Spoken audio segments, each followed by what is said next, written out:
परीक्षित ने पूछा गुरुदेव ये नंद और यशोदा कौन थे, इतना इतना सौभाग्य, इतना बड़ा सौभाग्य जिनके यहाँ स्वयं कृष्ण साक्षात नारायण पुत्र बन के आया। तो सुखदेव जी कहते हैं परीक्षित ये नंद यशोदा पूर्व जन्म में द्रोण और धरा नाम के वसु थे,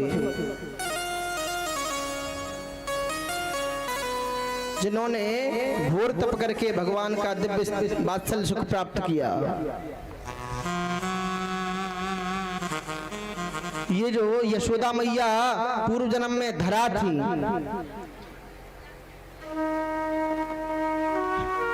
और महाराज जो नंद बाबा हैं वह द्रोण नाम के वसु थे। जंगल से लकड़ियां काट के लाके बेच करके अपना गुजारा करते थे और ये संतों की बड़ी सेवा करते थे। एक दिन इनके यहाँ संत आए, घर में कुछ खाने को था नहीं, तो यशोदा मैया जो धरा थी उसने बाजार में जाकर के अपने स्तनों को काट के बेच दिया मांस, और उस मांस से संत के लिए भोजन की व्यवस्था की। जब स्तन को कटवा दिया वो बेहोश हो गई। वो द्रोण नाम के वसु भोजन करा रहे, संतों ने कहा देवी कहाँ है? तो वो द्रोण रो करके बोले वो भोजन नहीं करा पाएंगे। संत ने कहा हम भी भोजन नहीं करेंगे।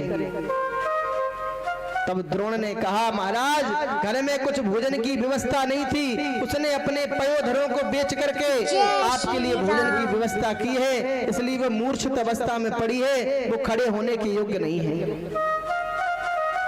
वो संत कोई और नहीं थे, साक्षात भगवान थे, प्रकट हो गए, वरदान मांग लो।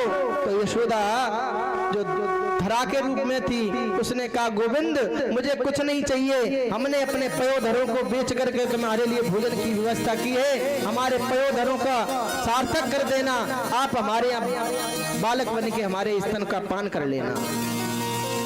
भगवान ने वरदान दे दिया, हमारा जन्म तो मथुरा में देवकी के गर्भ से होगा, परंतु हम स्तनपान तुम्हारा ही करेंगे।